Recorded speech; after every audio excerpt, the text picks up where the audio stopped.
Hello and welcome back to Down the Slope. You're tuning into our League Cup semi-final preview. As you can tell, if you've watched Monday night's episode, none of us have a washing machine and we wear the same clothes. Hibs have obviously played Ross County earlier this week, but we don't yet know the score.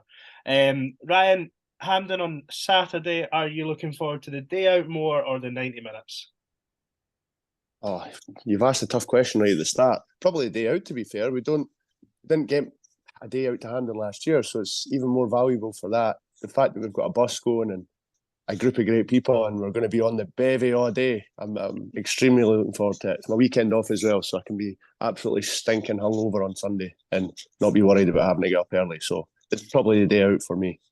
Michael, did we get guilty of taking it for granted as Hibs fans maybe in the last few years? Like we've got an incredible record of getting to semi-finals. But like Ryan says, we missed it last year. I think we deserve this. I don't mean in terms of returning to Hampden. I mean a 5:15 on a Saturday kickoff. I feel like we've worked hard for this. We've done a lot of 12:30 kickoffs. We've done a lot of games against Celtic and Rangers when we have to abide by their requests. Whereas now we have a 5:15 kickoff on a Saturday. A winnable tie, I would say. And we are very much the better team in terms of current form. So I think that it's got all the makings of a good day out up until the game when we will be very nervous. But hopefully enjoy it, and hopefully we will be back in December on the 17th for the cup final. Yeah. So Liam, talking about current form there, Michael's obviously absolutely assuming that we've beat Ross County there on Tuesday night. Same question to yourself, Liam. Are these days ultimately dependent on result, or is it the day out as much as anything else? I think, to be honest, like the first part of the day is always good, like right up till the game, right up till kickoff's always good. I think for me, the bus journey home or train journey home, however you're getting back, a lot of that is informed by the result. If I'm being frank, yeah. Sometimes when you've been beat, you feel hungover by the time you get back to the bus. Sometimes when you win, you feel that wee bit of euphoria that just sort of kicks in, and you make sort of vague plans to go out when you get back to Edinburgh. Sometimes it happens, sometimes it doesn't. I do. I mean, the 90 minute side, I do always enjoy the day out, but it feels like we've not had a huge number of times in recent memory that we've, other than the Rangers game you talked about there, Ewan, that we've kind of had our bus journey back that's been enjoyable. Yeah. So, what do we feel like? What are you feeling ahead of the game then, Liam? Michael says it's a winnable tie. It feels like maybe obviously we have the winnable games in COVID, but it feels like the majority of our trips recently have been to face the Old Firm of Hearts. It's maybe the first time. I might be wrong, but since we maybe played Aberdeen in the semi-final of the Scottish Cup, that we've had what you would say was a pretty evenly balanced tie that hasn't been an Edinburgh derby at least. I think you have to. I mean, I think it's a more than 50-50 for us in our favour. Quite what percentage? I'm not going to be too exact on that because I've not got my abacus on me tonight. But I do think that we are slight favourites. Probably a number of factors. I think slightly better form. I do think Aberdeen have obviously played a lot of fixtures this season, the European games, particularly in recent weeks. They've been going twice a week for quite a wee while now. I do think that'll edge slightly in our favour. And I do think something that's kind of maybe already been alluded to on the previous episode, I do think our style of play maybe suits that slightly bigger pitch better than Aberdeen's does. Yeah, so what, just maybe just go in on that a little bit more if you want there. What do you see the benefits that Hibs should have on that sort of the pitch at Hampden that maybe we don't have when we go away to the smaller grounds in the league? Well, I think it's the bigger pitch that some teams when you go away from home in particular will defend in a very sort of compact manner. Aberdeen, really under Barry Robson, their success last season was in being a defensive unit. They have struggled in games this season in particular where they have been expected to go and dominate the ball and take the game to teams. And I think that Hampden pitch being bigger, it makes it more difficult to be compact. There is more space that is created. I also think just on a straw poll of the game at Pittodrie, I do think that we've got players in the attacking third that are very dangerous for their back line. I think you could argue maybe the same if you say to them, albeit Majowski is a funny one because he doesn't really seem to be involved in the game at all, and then he scores a couple of goals. So I'm not really sure what to make of him. Yeah. Ryan, Aberdeen stick to a pretty rigid 3-5-2 in terms, at least in domestic games. Is that sort of a setup that maybe we should worry about? Hearts probably got the better of us in that formation. Some like Alex Lowry got into a lot of spaces in that game. It's probably maybe out with the Rangers game, the time where we've maybe been cut open the most with our sort of style, if you like. Would that be a worry for you, or would the stuff that Liam's talking about there in terms of our advantages outweigh the holes? Aye, absolutely. I think our advantages do outweigh the kind of downfalls of, not matching up their formation, you could say. The size of the pitch especially, we've got players that have got pace to burn, and as a defender, the one thing that you cannot cope with is pace. I think we could exploit that massively. I think Michael touched on it on Monday's episode. Even our full-backs have got pace, beat us fairly sharp. I think it's absolutely an area of the park, kind of overloading areas, especially with the pace that we can exploit. Aberdeen, like Liam says, there's a few factors kind of surrounding them at the minute. Barry Robson's on a bit of a sugary peg. I don't think they're performing very well. And strangely, for a team that has players capable, they don't play an awful lot of good football, if that makes sense. They don't tend to keep the ball for large periods and kind of dominate you in that way. Obviously, got the guy Clarkson that come up from Liverpool and Graham Shinney, an experienced guy in the league. They don't seem to have the ball for long periods of time, and that might again play into our hands. We've looked pretty good in possession against teams like Kilmarnock in the first half, St Johnstone at home, Aberdeen, teams that are maybe happy to sit off us. So hopefully we can kind of put that to good use and exploit the areas that I've mentioned. Yeah. So Michael, you mentioned, I think, specifically Lewis Miller on our last episode, and how he could thrive at Hampden. But the guys there have spoke about a big pitch, a lot of space. Well, if they line up with 5 across the middle and we line up with 4, would that be a concern? Because if Boyle and Yuan play wide, it's a big pitch, then Newell and Jeggo, or whoever the two central midfielders, would quite often be outnumbered in there. I think we've got a lot of very clever footballers, especially attacking. I think Venti will play, providing everything I say this evening is assuming that nothing bad has happened till Tuesday. Okay, I'm just going to create that caveat now. I think Venti, Yuan, Lafondra, if he starts, they're all very clever players, and that Boyle as well is they don't necessarily have to have the ball to create a problem. They're very clever at getting into little positions which drags opposition players with them, creating space for our players. If Aberdeen play 5 across the middle on Saturday, number one, it'll be up to us to try and break them down, but they can't play. They're not going to play that way the whole game. It's just not going to happen. They're going to have to, at some point, go for it. And I think, especially if we get, a throw-in's as good as a corner for us with Lewis Miller. I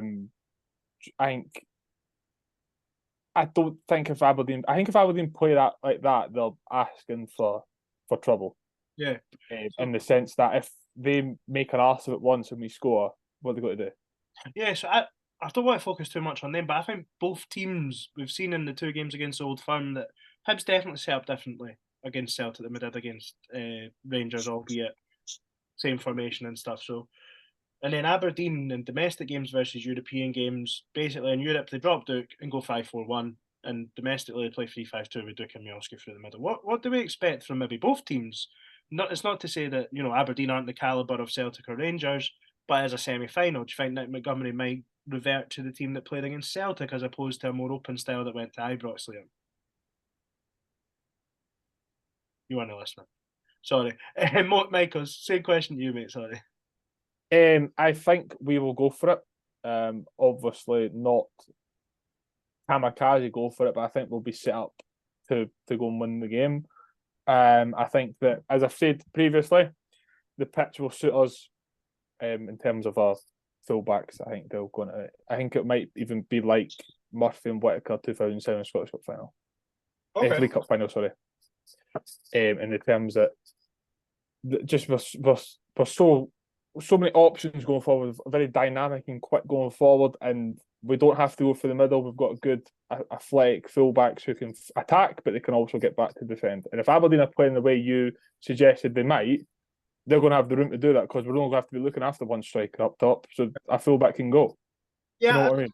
Yeah, it will be interesting to see what sort of way they lean, because obviously they went to Kilmarnock with the 3-5-2 at the weekend, but they got beat. And they got beat well. So it wouldn't surprise. I think Aberdeen are better when they play in the counter attack. From what I've seen, I think they've performed better in Europe than probably what they have in the league, albeit their points total in their group doesn't reflect that. But they should have probably beat Helsinki. They probably should have beat PAOK, and they probably should have beat Häcken in the in their playoff game as well. So I think I do expect them to go with a 5 at the back as opposed to 5 in midfield, which then for me, I think that would almost be. I think that's definitely better for us, because that means that we then have to step up. Even if we initially think we might play more like we did against Celtic, I think the onus then comes on to us to really go on to them. And we do have the creativity in the team. And that would probably be where you've seen an Adam Lafondra thrive, against a sort of deeper back line. We've seen his ability to make something out of nothing against Luzerne, for instance. And I think that's a game that he could thrive in. Liam, are you back with us? Aye, sorry about that, mate. I slipped going down the stairs on a thing that was on the stairs, and I've jarred my knee. So I'm sitting with an ice pack on my knee, which don't podcast and mate, do anything apparently. Right, so what do you expect from Hibs then in this one? Do you think it is paramount that we sort of take the game to them, or should we be ultimately a little bit cautious with their threat, like you say with Miovski and Duke? Nah, I don't think the semi-finals the time and place to be cautious, to be honest. I think the semi-finals time and place to go after them. If they're going to sit back, then I think we just try and seize upon that opportunity, take the initiative and take the game to them, get players in their box, and ultimately do what we can to create the best quality chances possible. So it's just, every time you get to a semi-final, it's an opportunity, but I think just the way things have worked out this year, I think the semi-finals maybe even a bigger opportunity this year than most. So I don't want to see us not get something because we've not gone for it. I think we've been guilty of that too many times in the past. We've not thrown caution to the wind in semi-finals. I take it it's fair to assume that none of us expect Nick Montgomery to throw a surprise. It's going to be 4-4-2.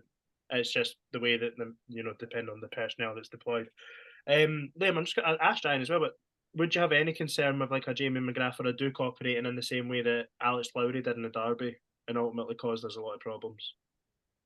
I don't know. I've not really seen a massive amount. I've seen a couple of the European games, like you say. McGrath's looked all right in those games. I don't think Duke's having a particularly good season, though, is he? Seems to be suffering sort of second season syndrome. Would I be concerned? I think I'd be as concerned about as it being any other player. Those two names, I'll be honest, based on how they've performed against Hibs and how they've performed recent times, they don't strike fear into me. But then neither does the name Alex Lowry, to be honest, because I just thought he was basically a YouTube footballer until the Edinburgh derby. Still kind of think he is a bit of a YouTube footballer, to be honest. Well, he celebrates own goals like they're doing. I think it's worth noting, Ewan, you're saying about maybe being overrun in midfield with there being 3 in the middle. Celtic also had 3 in the middle there, and I think, like Michael said, with players clever enough and intelligent enough to know when to maybe pick up, like if one of the strikers drops in when you're off the ball, it's a really fluid formation at times.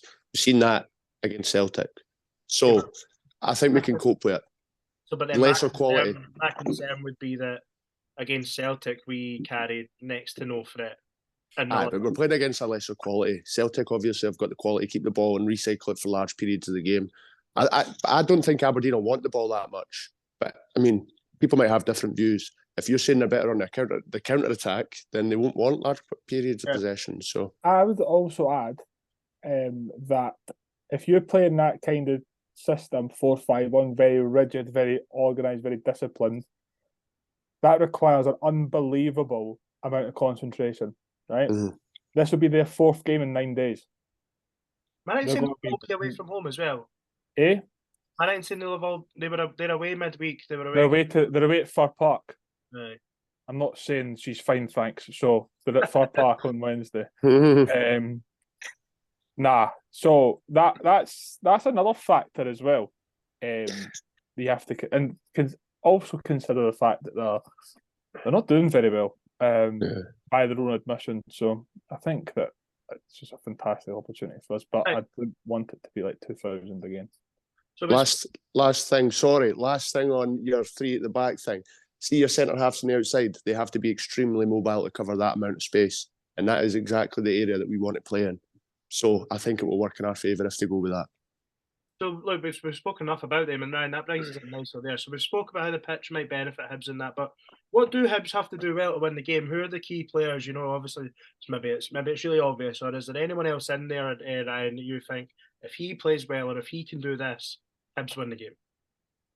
It probably won't be an obvious one for me. It would probably be Joe Newell. I think he sets the tone a lot with the way that he plays and the way that he starts games. And I've said this before, he's the heartbeat of the team. And when he kind of ticks, everybody around him ticks. You know, he's like the one that people kind of maybe look to for like leadership, but not in a verbal way. They think, right, he's bang at it today. I need to make sure my standards are up there. You know, I think he just kind of brings that to the team.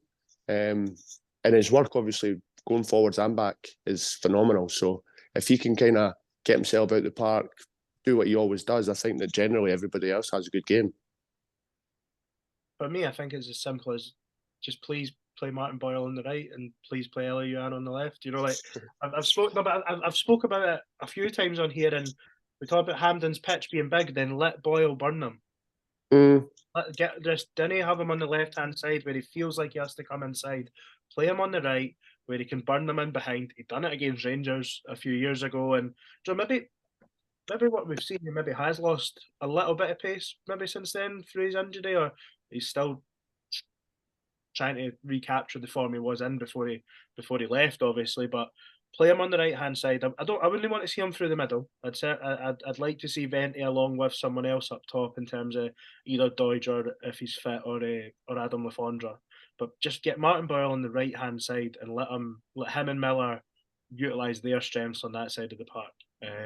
But then again, with a Martin Boyle being in front of Lewis Miller, Michael, would that limit Lewis Miller being able to utilise what you think is going to be a massive strength in terms of his athleticism on that side? Like, would they get in the way of each other? Did Ivan Sproul minimise Stephen Whittaker? No, I wouldn't say so. Why would that? Why? You know what I mean? You've got two attacking threats on the same side of the pitch. They're going to hit. You would think that they are good enough footballers and they're intelligent enough footballers to work together rather than against each other. What have you made of Bertie? We've seen Youan and Boyle spend a lot of time on the less traditional side. But what have you made of that under Montgomery? I think it's quite surprising. But I noticed at Tynecastle that they were changing quite a lot. They were interchanging sides quite a lot because Boyle for our equaliser was on the right hand side, if I'm correct in thinking. So I think they're just sort of deciding amongst themselves. I think on Saturday, it wouldn't surprise me to see that, but it also wouldn't surprise me to see if they just swapped again a couple of times in the game. But they're all just sort of looking to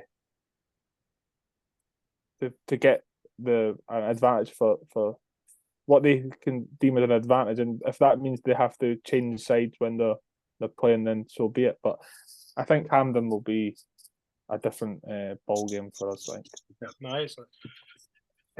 Again, size of pitch. Paul Hanlon, Rocky Bashiri in the back line. Do you think Hanlon would cover the ground better than Bashiri would, Michael? Or I would be more confident if we are playing attacking football with Paul Hanlon. Do you feel like gives us just a better balance for playing out? I just think that Rocky Bashiri, as well as he is to have, as good as he is to have when you're flat to the balls defending, backs to the wall, if you're serious about going on the front foot in a pitch like that, a massive pitch, you need people that can play football. Yeah. And he can't play football as far as I'm concerned. Not in a nasty way, just he's a defender rather than a footballer as far as I'm concerned. Nah, I totally understand what you're saying there. And do you think he maybe gets a little bit harshly criticised because we have seen a lot of occasion where he has been able to step up into the midfield, but it does always, maybe it's more off the cuff than by design. His problem is when he has too much time to think about having the ball at his feet. I said this in the other episode, but when Paul Hanlon and Will Fish have the ball defensively, you do feel quite assured when they've got the ball that they'll at least know who to pass the ball 5 yards or whatever. When Rocky Bashiri has the ball, your arse is in your mouth. Do you know what I mean? I think a lot of it comes down, and people, I think some people don't put any weight on it at all. Some people do, with the left footer on the left side, the right foot on the right side. When Paul Hanlon's there, at least you know if someone's coming in, he's on his strong side to just pop it to the full back or get up the line. Rocky's always having it on the inside, so if he does get caught there in on goal, even if Paul Hanlon loses the ball, which Hibs will be prone to doing if we play the way they have been, at least you would naturally suggest Hanlon's got the ball on his left side. At least he's still goal side if he loses. That's I think. And it also, I wouldn't surprise me if he played the three of them. Yeah, we could go free and drop somebody further forward. That wouldn't surprise me. You're talking about surprise if he's got. Wouldn't surprise me doing that, and then he plays the wing back a wee bit further forward and goes like that way. That wouldn't surprise me. Ryan, we did go 3-5-2. Sorry, Ryan, would that disappoint you if we went 3-5? Right. Yourself, Michael, would that disappoint you? I don't know if it would depend who else he was dropping, but I don't think it would disappoint me because I could understand it. Yeah, I'm sort of matching up a little bit as well. Yeah. In terms of obviously going for your principles and sticking to what the players have been training on for, it'll be probably about 2 months by the time we play the game. I think they've probably got used to playing in that system. I also don't think many teams have much success with 3-5-2 because I think it leaves spaces in areas that it shouldn't. It might clog up the midfield, but then if you breach that, you have so much room down the sides. Yeah. So I think we've seen that under Lee Johnson from a Hibs point of view, that it didn't benefit us greatly. We didn't really have much success in games with it. And I think the players that we've got kind of shoot the 4-4-2 at the minute. I know we've seen the shortcomings at Ibrox and to an extent Tynecastle, but I also think that we've seen some of our better football with the 4-4-2. I think we're creating a high number of chances, shots on target, albeit maybe not against Celtic and Rangers, in a lesser extent Hearts, but in the other games we've seen high quality chances, shots on target. So we're getting in areas using that formation. Yeah, so Michael, you mentioned earlier the game in 2000, but correct me if I'm wrong, so in more recent years we've played them in 2012 in the Scottish Cup semi-final, came out victorious, and then again in 2017. Both were tight games. Obviously in 2017 we just lost out to a massive deflection off Darren McGregor's arse, having got ourselves back into the game after a disastrous start. Do you have any memories from Hibs Aberdeen games at Hampden? That 2001 seems like I don't remember. I don't remember the 2001. The only reason I've mentioned it is because Aberdeen were 11th in the league at the time. They were shite, basically. Is that the year that was that the year they ended bottom and they only stayed up because they got to stay up in a technicality? So it was that season. And we played them at Hampden. We got beat 2-1, and it was the season. It was the season before like the 6-2 game and all that. But that, and I think we qualified for Europe that season. I don't know. I can't remember. No, possibly not. 2000, 2001, or was it the season after? Oh, this is far. Because it's 99, 2000. Anyway, this doesn't matter. My point is, Aberdeen went into that game massively out of form and still beat us. I just don't want a repeat of that. There's your reason for caution this weekend. But do you have more memories of 2017 game? I was late coming into the game. Me too. Missed the first goal. I've got a better. Got to my seat and I was like, it was at kick-off, and I was like, right, come on, Hibs, let's get off to a fast start. Don't concede early. The guy next to me goes, "We're 1-0 down."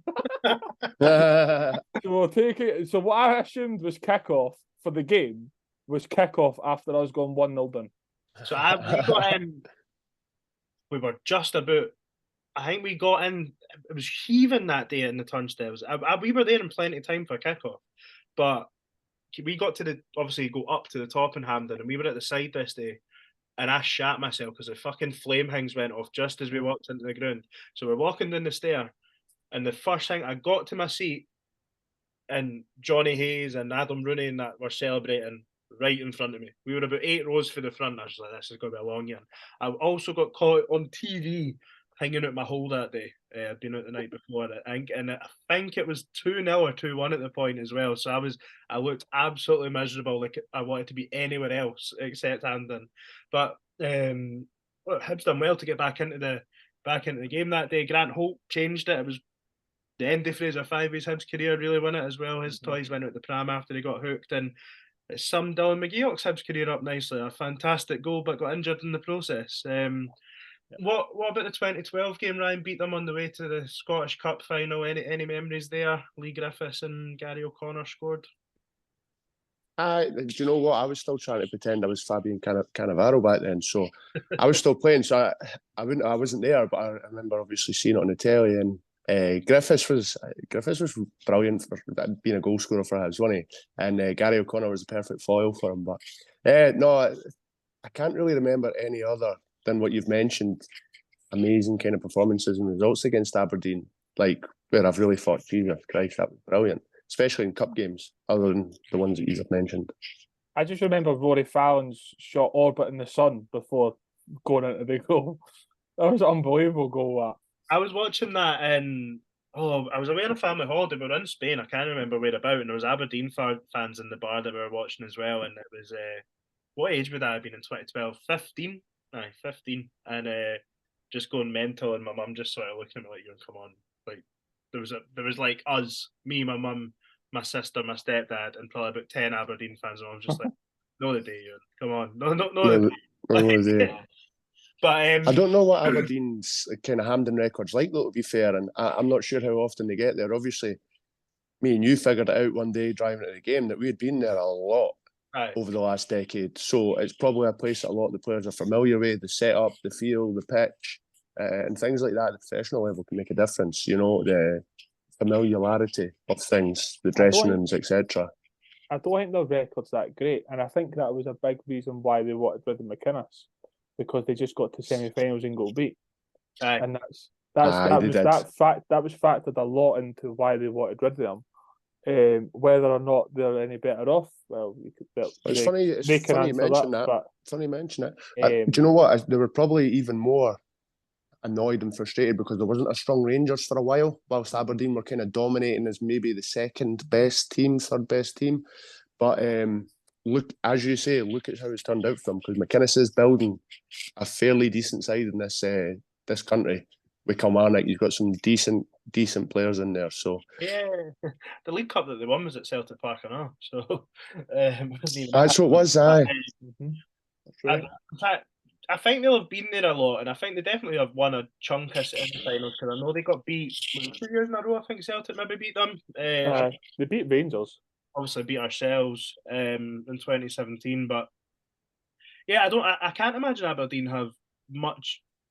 I would think Hibs and Aberdeen have probably got a fairly similar record. They've not exactly been overly successful. Mind they got beat by Queen of the South way back when, and they got 2 players sent off maybe in the semi-final as well. They probably have a similar feeling towards trophies as us, in terms that probably in the more modern age they sort of should have won more trophies than what they have. I think both teams have probably underperformed in that, probably since the sort of early 2000s, I would suggest.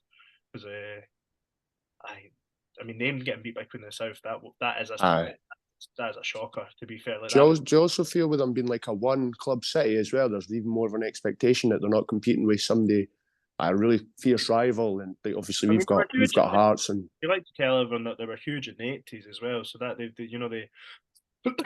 they carry that sort of delusion with them at this day, don't they? Yeah, they've just got that captive market up there though, in terms of like they're not if a player's going to go up there, they're not competing with anybody else for them. They've got fairly decent investment and money coming in. They don't compete for fans other than obviously the Rangers fans that get buses down every weekend. But you know what I mean? They should be filling the ground or close to it. Yeah. We're competing and we're still managing to. They had 18,000 there on Saturday, so you know. Yeah. So right, we're going to wrap this up. It's just a wee short little promo one. Little try to get the excitement going a little bit. What would be our unexpected way of winning this match? How nobody would have expected Martin Boyle to score a first half hat trick against Rangers in our last League Cup semi-final visit to Hampden. In the same way, nobody probably expected us to go 1-0 up and then go 1-1 within 10 seconds in the final. So what would be your unexpected Hibs path to victory on Saturday, Michael? Rocky Bashiri diving header. Robin van Persie. Has Rocky ever scored for us? Me and my mate, we sit at Easter Road together, and we cannot remember Rocky scoring. We thought he scored against St Johnstone. Aye, when we that scored in the must. last minute. They're not hit off him. Nah, That's the closest one I can think of actually being his, but he's not. I feel like in my head, I feel like he has, but I can't picture it. And he's definitely missed a few sitters. Like he's definitely missed a few sitters. But so Rocky Mashiri last. What would the score be there in your unexpected scenario? What score would the overall game be, or what would that make the score? Well, you said it was a winner, so the same thing, isn't it? Right. So I think that would make it 2-0. 2-0. Right. Okay. So, and who gets the first one? Are we staying unexpected, or are we going more realistic there? I think Venti will score. Right. Excellent. Have you read the Hibs? I don't know if either you are part of the Hibs Observer. It's only £1 a month, I think, for the first 6 months as well. And they had an article with Venti talking about the way he hits the ball. So he'll never use his laces.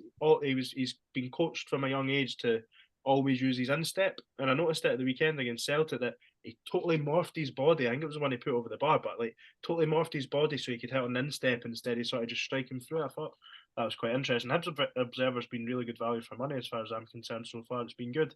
But Ryan, what's your unexpected Hibs tale for the weekend? So the game will be at 1-1 at this point. I think we'll score first. We'll probably dominate the game, and then Aberdeen will maybe score from a scrappy set piece or something like that. But we end up getting a corner, right? Gets headed out to the edge of the box. And the rookie body's kind of clear, and Jimmy Jeggle just hits one of those strikes that starts really low and just rises and rises and rises and absolutely roofs into the back of the net. Like, you know when it hits the net and it rolls right in the back and back out again? It'll be one of those Steven Gerrard-esque screamers. He's never scored for Hibs. We'll all go mental. We'll all be pissed, full of Guinness by that point. It'll be absolute pandemonium. Late on, or 89th minute, something like that. Like one of those ones where you are going ballistic. Like the euphoria will be unbelievable. But do you both? I know we're talking about unexpected, but do you both expect quite a sort of tight, tense affair? I think we'll dominate the game, but it'll be tight, tense. Right. Yeah. I think naturally you're going to be nervous. I think naturally players will probably be quite nervous knowing what's at stake, especially with two kind of expectant fan bases. A couple of loose first touches and maybe misplaced passes. But then obviously when you settle into the game, I think Hibs will get a grip of it after 10 minutes or so. Well, my unexpected scenario is that we're going to run it back. And I don't know if it's ever happened before, but a player's going to score his second hat-trick. Wow. Semi-final, and Martin Boyle's going to score another hat trick. It might not be a first half one this time, but he's going to play on the right hand side. He's going to run them ragged, and he's going to make up for the chance he missed against Celtic. He's going to score 3 goals identical, and then he's going to point for Michael in the stand. It's going to use. Can't see Harry McCurdy do that. No, look. So be happy for that to happen. So what is that sort of where we're all going score prediction wise? I'm comfortable in saying 3-0. I feel like I always go 3-0, but I fancy Hibs this weekend. Michael, are you quite comfortable with your 2-0 prediction, or was that just totally hypothetical? Do I really see Rocky Bashiri scoring a diving header? No. I think Venti will score though, and I do think we can. I do think we're capable of winning by more than 1 goal. But we might concede. But I think 2-0 is quite plausible. 2-0 and Venti scoring is quite plausible, I think. I find that I think you'd get pretty short odds on that probably at the bookies. Ryan, are you sticking with 1-0 Jimmy Jeggle? No, I said 2-1, mind. I said 2-1, 1-0. 2-1. Aye. So taking into consideration that we beat Ross County on Tuesday as well. Nah, I'm just kidding. Listen, despite Hibs playing really well defensively against Celtic, you can still get the odd lapse in concentration. I do think, unfortunately, we will concede, but I think we've got the firepower to come out on top. Yeah. 2-1. Michael, unfortunately, probably won't be seeing you unless it's in stumbling about the stands on Saturday evening. Have a chance. Ryan, I look forward to seeing you on Saturday and everyone else that's coming along on the couple of buses that we've got going before the game. Hopefully it is a great day, and as Liam said earlier, hopefully the 90 minutes doesn't ruin it and the bus is back to Edinburgh and the town is absolutely heaving on Saturday night with Hibs, because that is also a fantastic feeling when you go out after and it feels like everyone was there. You know, just there's a good feeling when you go out. Hearts fans are nowhere to be seen. So they'll obviously be tucked up in their bed for the Sunday. But here's hoping Hibs get the job done. And like you said earlier, Michael, we'll be back at Hampden on the 17th of December, all things being well. Cheers. Cheers, guys. Bye.